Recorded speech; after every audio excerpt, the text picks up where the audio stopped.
ওয়ায়াসআলুনাকা আনজিল কারনাইন, আয় মুহাম্মদ আপনি কি বাদশা জুলকারনাইন সম্পর্কে বলতে পারেন? ওয়ায়াসআলুনাকা আনির রূহ, কোরআন পাক, আপনি কি রূহ সম্পর্কে বলতে পারেন? রূহ বোঝেন না? কালব রূহ, বাদশা জুলকারনাইন একটা বিরাট ঘটনা, আপনি কি তা জানেন? আম হাসিবতা আন্না সাহাবাল কাহফি ওয়ার রাকিম, আপনি কি আসহাবে কাহফের ঘটনাটা বলতে পারেন? আমার নবী পাকের দরবারে মদিনা এবং মক্কা উভয় দেশের একদল ইহুদি পণ্ডিত যে যখন কথাগুলো বলতে লাগে, আমার নবী পাক মুস্কি মুস্কি হাসতে লাগেন। কেন জানেন?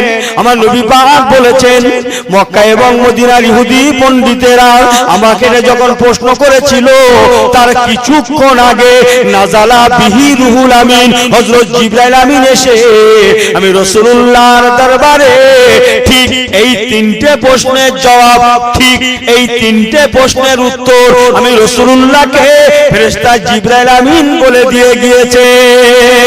একবার কি জোরে বলা যাবে না সুবহানাল্লাহ? ইয়া রাসূলুল্লাহ, হুজুর তিনটে খুব সুন্দর সুন্দর ঘটনা আপনাকে শোনাতে এসেছি, হুজুর শুনবেন? বলেন। তো হযরত জিবরাইল আমিন কথাগুলো বলেছিলেন, আপনারা শুনবেন, আমি বলবো, আপনারা রাজি আছেন না? ঘুমাবেন একটু একটু? ঘুমান না কিন্তু।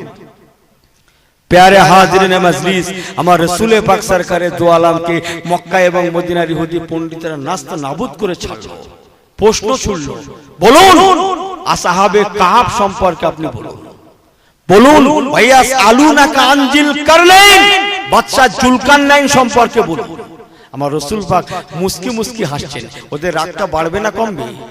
এই দেখো, আমরা প্রশ্ন করছি, উনি হাসছে। মক্কা শরীফ এবং মদিনা শরীফ ইহুদিদের ঘর রাসূল বললেন, আপনারা বসেন, বসুন, ঠান্ডা হন, কথাগুলো শুনবেন তো, বসুন, বসেন। আমার নবী পাক সাল্লাল্লাহু আলাইহি সাল্লাম ওই সময় ওয়ায়াসআলুনাকা আনজিল কারনাইন, কোরআন শরীফ পাকে আছে বাদশা জুলকারনাইনের ঘটনা। ও ভাই জানেরা, নবী পাক বাদশা জুলকারনাইন সম্পর্কে বলতে লাগলেন, ওগো বাবা মক্কা মদিনার ইহুদিরা, বাদশা জুলকারনাইন তিনি একজন জগৎ বিখ্যাত বাদশা। আল্লাহ পাক তাকে পূরব থেকে পশ্চিম, উত্তর থেকে দক্ষিণ, পৃথিবীর সর্ব জায়গার বাদশাহিত্ব দান করেছিলেন।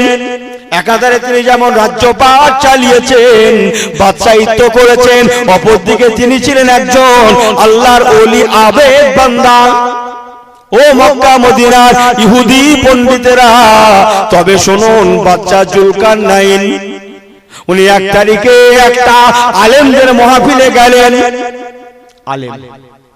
আলেমদের কাছে কিন্তু সব আছে, জানেন তো? আলেমদের কাছে মানুষ এমনি যায়? আলেমদের কাছে সব আছে বলো? 700 আলেম এক জায়গা হয়ে একটা ফতোয়াকে পাল্টে দিতে পারে, জানেন? মুফতি সাহেব একত্রিত হয়ে একটা ফতোয়া সিগনেচার করতে পারে যে বর্তমানের দিকে তাকিয়ে এটা করা দরকার। মাসলা জায়েজ কিন্তু, জানেন তো? আলেমদের একটা বিরাট ভূমিকা আছে বলো। আলেম কারা বলে জানেন তো? আলেম কাদেরকে বলে? রাসূল বলেছেন, আল আলিম আল আবিদ কাফাদিল কামারি লাইলাতুল বদরে আলা সাইরিল কাওয়াকিব। আল্লাহর আসমানে অসংখ্য তারকা রাশির মাঝে যেমন একটা পূর্ণিমার চাঁদ শোভা পায়, তেমন একজন হাক্কানি আলেম সাধারণের মাঝে শোভা পায়। একটা আলেম ভুল করবে, দুটো আলেম ভুল করবে, তিনটে আলেম ভুল করবে না। এই হচ্ছে আলেম। আলেম হাক্কানি যারা, তারা আল্লাহ ছাড়া কাউকে জানে না, কোন শক্তির কাছে তারা মাথা নত করে না, তারা বরদাস্ত করে না। শরীয়ত যেটা বলেছে সেটা ছাড়া কিছু বোঝে না। ইসলাম কোনটা বলেছে, জায়েজ না নাজায়েজ, পাক না নাপাক, বৈধ না অবৈধ, সেখানে কারোর সুপারিশ চলে না। আলেমে হাক্কানি যারা, ভাই আমাকে ভুল বোঝেন না, আমি যেটা আপনাদের কাছে বলতে চাচ্ছিলাম, বাদশা জুলকারনাইন কি শুনবেন আপনারা? বলবো? সবাই রাজি আছেন? সবাই খুশি আছেন? বলবো? বাদশা জুলকারনাইন হুজুরের সামনে নবী পাক বলতে লাগলেন, ও বাবা মক্কা মদিনার ইহুদিরা, তিনি একজন বাদশাহ। এক তারিখে একটা আলেমদের মাহফিলে গেলেন, যে তিনি বলতে লাগলেন, আল্লাহর আলেমগণেরা, ও আলেম হাক্কানি ভাইজানেরা, একবার কি বলতে পারেন আল্লাহ পাক দু রকম পানি তৈরি করেছেন, সৃষ্টি করেছেন।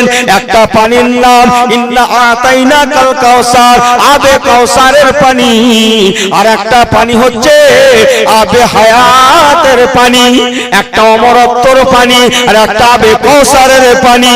আল্লাহ পাক এই দুটো নিয়ামতের পানি সৃষ্টি করেছেন। আবে কাউসারের পানি উম্মতে মুহাম্মাদীদেরকে আমার রাসূলুল্লাহ হাবিবুল্লাহ পান করাবেন, হাদিস পাকে এটাই লেখা। আর আবে হায়াতের পানি আল্লাহ পাক প্রতিটা জান্নাতবাসীকে পান করাবেন।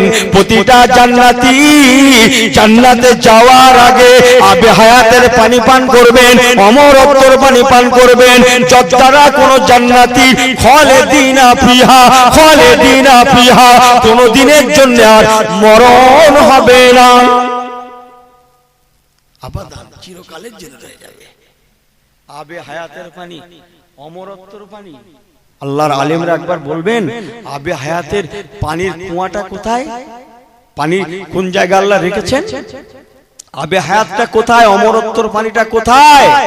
আল্লাহর আলেমেরা বলতে লাগলেন, আয় বাচ্চা যা নামদার, আপনি কেন আবে হায়াতের খোঁজ করছেন?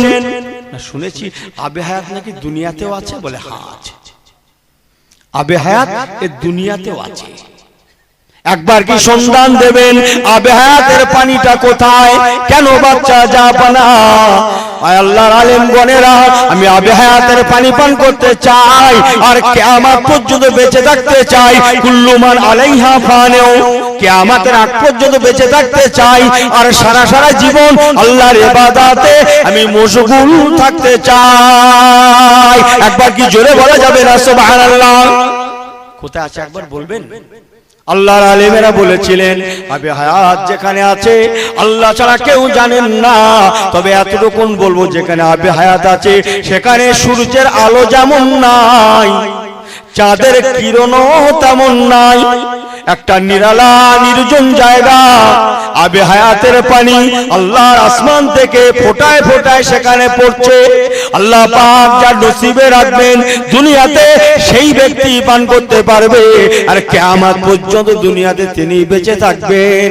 আয় বাচ্চা যা নামদার, আবে হায়াতের পানি যেখানে আছে সূর্যের আলো যেমন নাই, চাঁদের কিরণ তেমন নাই। তবে একটা জিনিস মনে রাখুন, সেখানে আখিরি জামানার নবী, ইউল আখিরের বাদশা, বাচ্চাদিগের বাদশা, আমা মুহাম্মাদুল্লাহ রাসূলুন, নবী পাক সরকারে দু আলম আল্লাহ তাআলা কদ জাআকুম মিনাল্লাহি নূরুন ওয়া কিতাবুম মুবিন। আমি 49টা মিলিয়ে নেন, নবী পাকের নূরের কথা বলেছিলাম। ওনারা ওই সময় বলেছিলেন আল্লাহ পাক তাকে নূর দিয়ে বানিয়েছেন। সেই নবী পাকের মোবারক নূর, নূরে মুহাম্মাদি সেখানে বিরাজ করছে। জোরে বলতে পারলেন না সুবহানাল্লাহ? আপনি জানেন অন্ধকার জায়গা যেতে হবে, সূর্য যেখানে উদিত হয় তার পিছনে যাব কি করে? আল্লাহর আলেমরা বলুন, আলোর ব্যবস্থা কি হবে সেখানে? আপনি এমন একটা পাথর সঙ্গে করে নেন যে পাথরটা অন্ধকারে আলো দান করে। একটা পাথর সংগ্রহ করলেন যেটা অন্ধকারে আলো দান করে, ওই পাথরটাকে সঙ্গে নিলেন। একটা কাফেলা সাজালেন, কয়েক হাজার সৈন্য সঙ্গে করে নিলেন, কয়েকজন সহচরকে সঙ্গে করে নিলেন, কয়েকজন বন্ধু বান্ধব সঙ্গে করে নিলেন। বাচ্চা জুলকারনাইন কিতাবে লেখা, তাফসীরের কিতাবে লেখা আছে, ভাই আমার নবী পাক মদিনার দরবারে সেই দিন বলেছিলেন, গো ইহুদি ভাইরা, গো মক্কা মদিনার ইহুদি গণেরা, শুনে রাখো, বাচ্চা জুলকারনাইন রাহমাতুল্লাহ আলাইহি সেই দিন কাফেলা সাজানোর জন্য কয়েকজন বন্ধু বান্ধবকে সঙ্গে করে নিলেন, সহচর নিলেন, যাদের মধ্যে অন্যতম হযরতে লোকমান হাকিম আলাইহিস সালাতু ওয়াস সালাম, আর একজনকে জানেন হযরতে খাজা খেজর আলাইহিস সালাতু ওয়াস সালাম। খাজা খেজের এই পানির পীর বলা হয় না, হয় না? খাজা খেজেরকে খাজা খেজের আর হযরতে লোকমান হাকিম। লোকমান হাকিম জানেন তো, মানুষটা দেখতে একটু কালো ছিল লোকমান হাকিম হুজুর। কিন্তু আল্লাহ পাক তাকে বিরাট হিকমত দান করেছিল। আতাই না লোকমানাল হিকমাতা, আল্লাহ পাক তাকে বিরাট হিকমত দিয়েছিলেন, যিনি দুনিয়াকে জরিপ করেছিলেন। জানেন তো সব অস্ত্র, জানেন না? আরে নদীর সাগরের মাঝখানে দুটো ইশারা নিশানা আছে না নেই? দুটো হাতের পুতুল আছে না নাই? তারা হাত নাড়া দিচ্ছে, দুজন হাত নাড়া দিচ্ছে এমনি করে, আর দুজন ডাকছে এদিকে এসো, আর এ হাত নাড়া দিচ্ছে এসো না, আসলে শেষ। এর পিছনে কি আছে আল্লাহ ছাড়া কেউ জানে না। আল্লাহ পাক যাকে জানিয়েছেন তিনি হচ্ছেন শেষ জামানার নবী মুহাম্মদুর রাসূলুল্লাহ। বলুন না জোরে সুবহানাল্লাহ। ভাই আমার সংক্ষেপ করে বলছি, অনেক লম্বা ঘটনা। আমার নবী পাক মদিনার দরবারে বলেছিলেন, হযরতে জুলকারনাইন সঙ্গে করে নিলেন লোকমান হাকিমকে এবং খাজা খেজরকে। কাফেলা রওনা হয়ে গেল, প্রথম পূর্ব দিকে রওনা হয়ে গেল, যেখানে সূর্য উদিত হয় তার পিছনের দেশে পৌঁছে গেলেন। অন্ধকার দেশ যাওয়ার সময় ওই আলোটা, আলোময় পাথরটা, যে পাথরটা অন্ধকারে আলো দান করে, ওই পাথরটাকে বাচ্চা জুলকারনাইন খাজা খেজরকে লক্ষ্য করে বলতে লাগলেন, ভাইজান এই পাথরটা আপনি সঙ্গে করে রাখুন, যখনই আমার প্রয়োজন হবে আমি আপনার থেকে চাইবো, আপনি আমাকে দিয়ে দেবেন। ভাই আমরা সবাই জানি পানির পীর করেছিলেন হযরতে খাজা খেজর আলাইহিস সালাতু ওয়াস সালামকে। আল্লাহ পাক ওনাকে কিয়ামত পর্যন্ত বাঁচিয়ে রেখেছেন। পানিটা পান করবে জুলকারনাইন, কিন্তু আল্লাহ পাক খাজা খেজরকে পান করিয়েছিলেন। পানি পান করার জন্য গেলেন বাচ্চা জুলকারনাইন, কিন্তু আল্লাহ পান করালেন খাজা খেজর আলাইহিস সালাতু ওয়াস সালামকে, যাকে পানির পীর বলা হয়। নবী আমার মদিনার দরবারে বলেছিলেন, ওগো মদিনার ইহুদি ভাইরা তবে শুনে রাখো, মক্কার ইহুদি ভাইরা, জুলকারনাইন বাচ্চা চলেছেন, যেখানে সূর্য উদিত হয় তার পিছনে অন্ধকার দেশ, একসঙ্গে কাফেলা যাচ্ছে। যেতে যেতে এমন সময় এক সময় কাফেলা কি বলে ডিভাইডেড হয়ে যায়। হযরতে লোকমান হাকিম, হযরতে জুলকারনাইন, হযরতে খাজা খেজর আলাইহিস সালাতু ওয়াস সালাম একসঙ্গে পাশাপাশি যাচ্ছিলেন। এমন সময় দেখা গেল এক রাস্তায় হযরতে লোকমান হাকিম চলে গেলেন, এক রাস্তায় হযরতে জুলকারনাইন চলে গেলেন, আর এক রাস্তায় খাজা খেজর আলাইহিস সালাতু ওয়াস সালাম উনি চলে গেলেন। যে রাস্তাতে হযরতে খাজা খেজর গিয়েছিলেন ওই রাস্তা আল্লাহ তাআলা আবে হায়াতকে রেখে দিয়েছিলেন। একবার কি জোরে বলা যাবে না সুবহানাল্লাহ? আল্লাহ পাকের ইশারাকে বুঝতে পারি বাচ্চা জুলকারনাইন উনি অন্ধকারে আলো পাওয়ার জন্য পাথর নিয়েছিলেন, যেটাকে হযরতে খাজা খেজরের কাছে আমানত রেখেছিল। কিন্তু কি হলো, অন্ধকারের মধ্যে চলেছে, কিন্তু পাথরটার কথা বাচ্চা জুলকারনাইনের মনে হলো না, না খাজা খেজরের মনে হলো, না লোকমান হাকিমের মনে হলো। পাথরটা জেব পকেটেই রয়ে গেল। বাচ্চা জুলকারনাইন হুজুর আলাইহিস সালাতু ওয়াস সালাম এক রাস্তায়, খাজা খেজর এক রাস্তায়। খাজা খেজর আলাইহিস সালাতু ওয়াস সালামের সাথে আমার নবী পাক বলেছিলেন, উনি চলেছেন, বেশ কিছু দূর যাওয়ার পরে একটা জ্যোতি আলোকে দেখতে পেলেন। ওই আলোটা ছিলাম আমি নবী মুহাম্মদুর রাসূলুল্লাহ। একবার কি জোরে বলা যাবে না সুবহানাল্লাহ? কথাটা বিশ্বাস করেন? এই আল্লাহর আসমানে একটা তারকা ওঠে, লাকাত জাকুমের ব্যাখ্যায় আছে কিতাবে, তাফসীরের কিতাবে একটা তারা ওঠে গো, ৭০,০০০ বছর পরে একবার করে ওঠে। জিবরাইল আমিন আলাইহিস সালাতু ওয়াস সালাম এক তারিখে নবী পাক কিছু বলছেন, হুজুর আমি একটা তারা দেখেছি আল্লাহর আসমানে উঠতে, যে তারাটা ৭০,০০০ বছর পরে একবার ওঠে। কথাটা কেন বললেন? আপনাদের অসুবিধা হচ্ছে না তো? আমি বলবো তো। জিবরাইল আমিন আমার নবী পাককে বলেন, হুজুর আপনি বড় না আমি বড়, একবার বলবেন? এরও আগে অনেক কথা আছে, কথা বুঝছেন? এরও আগে অনেক কথা আছে। হযরত ফাতেমা জোহরাকে নবী পাক বলেন, তোমার ছোট চাচা জিবরাইল আমিন আলাইহিস সালাম, তোমার ছোট চাচা যান। কথাটা জিবরাইল আমিন শুনে ফেললেন। ইয়া রাসূলুল্লাহ, হাবিবাল্লাহ, হুজুর আপনি আমাকে হযরত ফাতেমাকে লক্ষ্য করে বলেন ছোট চাচা যান। হুজুর বেয়াদবি ক্ষমা করবেন, হুজুর আমি যে ছোট আপনি যে বড়, হুজুর প্রমাণ একটু বলবেন হুজুর। বলে আপনি বলুন। বলে হুজুর আমার একটা প্রমাণ আছে, আল্লাহর আসমানে একটা তারা ওঠে, সেই তারাটা ৭০,০০০ বছর পরে একবার করে উদিত হয়। ৭০,০০০ বছর পরে একবার করে উদিত হয়।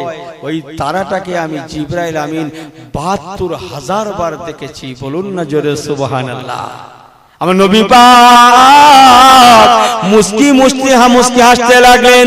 জিবরাইল আমিন বলেছিলেন, ইয়া রাসূলুল্লাহ, হাবিবাল্লাহ, একবার বলুন এবার আপনার কি কোনো প্রমাণ আছে বয়সের? নবী পাক তখন হাসতে বলেছিলেন, ও ভাই জিবরাইল আমিন, তুমি যে তারাটাকে দেখেছিলে ওই তারাটা অন্য কিছু নয়, ওটা আমি রাসূলুল্লাহ, আমার মোবারক নূর, নূরে মুহাম্মাদি। একবার কি জোরে বলা যাবে না সুবহানাল্লাহ? ও জিবরাইল আমিন, তুমি যাকে দেখে সাক্ষ্য রাখছো আমি রাসূলুল্লাহ কি তুমি দেখেছো? এবার তুমি বলো আমি নবী মুহাম্মদ রাসূল আমি বড়। জিবরাইল আমিন ক্ষমা চাইতে লাগলেন। একবার কি জোরে বলা যাবে না সুবহানাল্লাহ?